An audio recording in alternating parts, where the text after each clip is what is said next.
Hey guys, welcome back to Sport Bike Menace. Today's topic is going to be about drag racing and track days. Like, what do you need for your bike to get that to that point? For drag racing, there's really not much of a rule book, depending on what class you're trying to get into, and that's going to be difficult to explain because it depends on what you decide to choose to be in the class. And like, if you just want to have fun with it and to see what your time is going to be, you can be in no class really.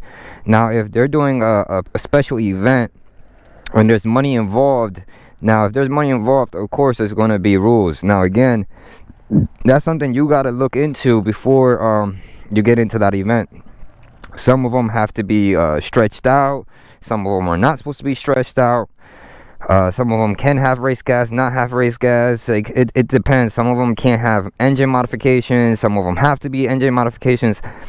So it depends on what class you're trying to be in, and then you got to check the rule books. And every drag race that you go to in different states, there might be different rules. It depends. So it's going to be kind of hard to tell you guys on that. Now for track day, again, it's going to be hard too because every state is going to be different. Some of them have noise restriction. So an example is I got a full exhaust and I took the baffle out, but I got the baffle at home, so if I had to, I can reinstall it, so it was not as loud. Some might not want a full exhaust and they want the little butterfly valve that's in there with the converter. So it depends. Also, again, it depends. You got to read into the rule book on what they want. Now again, it's kind of hard to explain. I know across the board they don't want antifreeze that is going to be slippery, so it has to say non-slip antifreeze or coolant.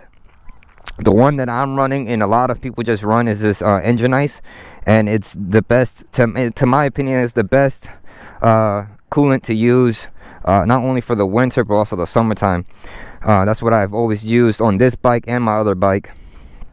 So it's not cheap, but it's the best that you'll get for your money. Now again, I got the full exhaust. Mine says the Diablo Rosa 3s. You could get better tires than these ones. Now these are good, don't get me wrong, they're soft, but you can get softer ones. They're not cheap, I'm telling you guys that now. I forgot to turn off my key. I'm not trying to stay stuck here. Yeah, you can get the more softer tires. They're not cheap. Eventually I would like to get into that, depending on how my YouTube goes and Facebook. Now I know another thing in the rule book for track days, you gotta tape this off. The light gotta be taped off, this gotta be taped off, and this also gotta be taped off, and your turn signals in the back also gotta be taped. Now you can get a full fairing, racing fairings, where it eliminates everything. It eliminates your headlight, that and that, but then it's not street legal. And I'm not trying to do that myself because I want to be doing both with the bike, be street legal and track days.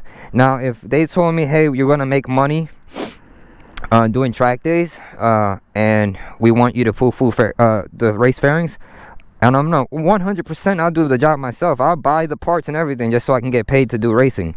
So I would do it if I was getting paid, but if I'm not getting paid, I'm not going that far. If they say, hey, we want you to do it and there's a possibility for you to make money, and that's what, you know, the person that would sponsor me, then I would say yes, I'll do it. And then if they say, hey, we're not gonna, you know, go with you as a racer or put your bike on the racetrack, then I'll have to figure out a way to take it all off and put it back to being street legal. So yeah, I'm not trying to go to a full conversion because, again, if there's no money to be made, there's no point to lose money on YouTube and Facebook. If I had two bikes and I can make one racing only and then the other one's just street, it'd be a different story.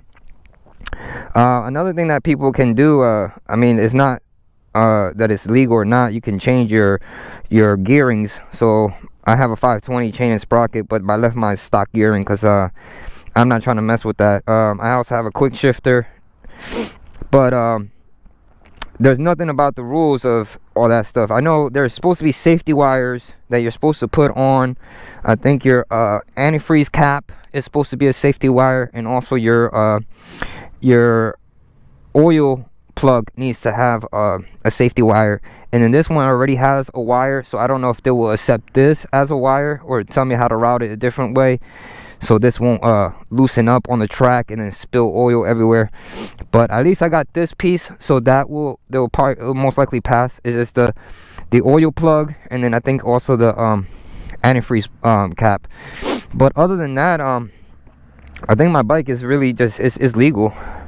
I gotta dial it in. Today I changed up my suspension because it's been acting like kind of like it's too soft, so I put it on hard. I put on 11 clicks on both sides, and then I still feel that it's weird, so I gotta see. Hopefully I didn't mess anything up, because I had to change out the O-rings because it was leaking oil, so I did that job. But yeah, again, if you want to remove your headlights and your side mirrors, to me, I'm just going to close up the side mirrors like this and then tape it up with blue tape or painter's tape. Same thing with this, cover it up. I'm not going to take it off because it's just going to be too much money. And then I mean, they do have you can take these side mirrors off, and they have the plates that go over this, and you can use those plates. I saw STG, he did zip ties, and he zip tied it so this won't be flopping around in the wind. But I'm not trying to go that much into it, because track days in reality are just practice days. They're sponsors can be out there looking at, you know, the riders, or other professional riders can be out there, and then, you know, you might meet somebody, but the chances are very rare to make money for drag racing and circuit racing. But the possibilities are out there, and because of the possibilities being out there, I'm gonna go for it. And then because I'm actually gonna probably order the race suit in February, and everybody will be able to see the race suit. So subscribe to the channel, hit like and comment on this video, because we're gonna get the race boots, the gloves, the race suit, and the undersuit, and we'll make a video for each one to see how it fits on me, and then you'll be able to see how tall I am, how skinny I am, and I'll tell you guys which size that I picked and how much all of it came out to be. And then hopefully the snow and the coldness go away quick enough that I can make another video of me wearing the racing suit on the bike, riding around in the city, and then I'll be able to review it, how it feels on me, how does it feel on the bike. But that is a video that's going to be coming up soon. The bike is going to get dyno tuned with the for pump fuel and race fuel. I do have the map switch. I don't know if a lot of people know that, but I have the map switch, so it'll be pump fuel, and then MR12 will be at the bottom. So when I go to drag racing, I'm gonna use MR12. And then track days, I'm just going to use pump fuel, because MR12 is very expensive. You're looking around $350, depending where you live at in the city, or I mean in the states. But yeah, and that's only 5 gallons, and that's 5 gallons is not even going to fill up the tank. At least I don't think it fills up the tank. But I want to order another MR12, because again, I really want to have fun this year, and just block a lot of negative things out, block a lot of negative people out of my life, and just move on with my life and just do what I gotta do. Sometimes when you push people away and you focus on yourself, you're able to accomplish more and accomplish your dreams. So I'm just ready for this year to really kick off, and then I get to make it. There's a guy who told me, you know, he's going to support my dream, and I told him I'm racing towards my dream, meaning I'm trying to go as quick as possible to make it to that dream and hit that goal, and do something with my life different.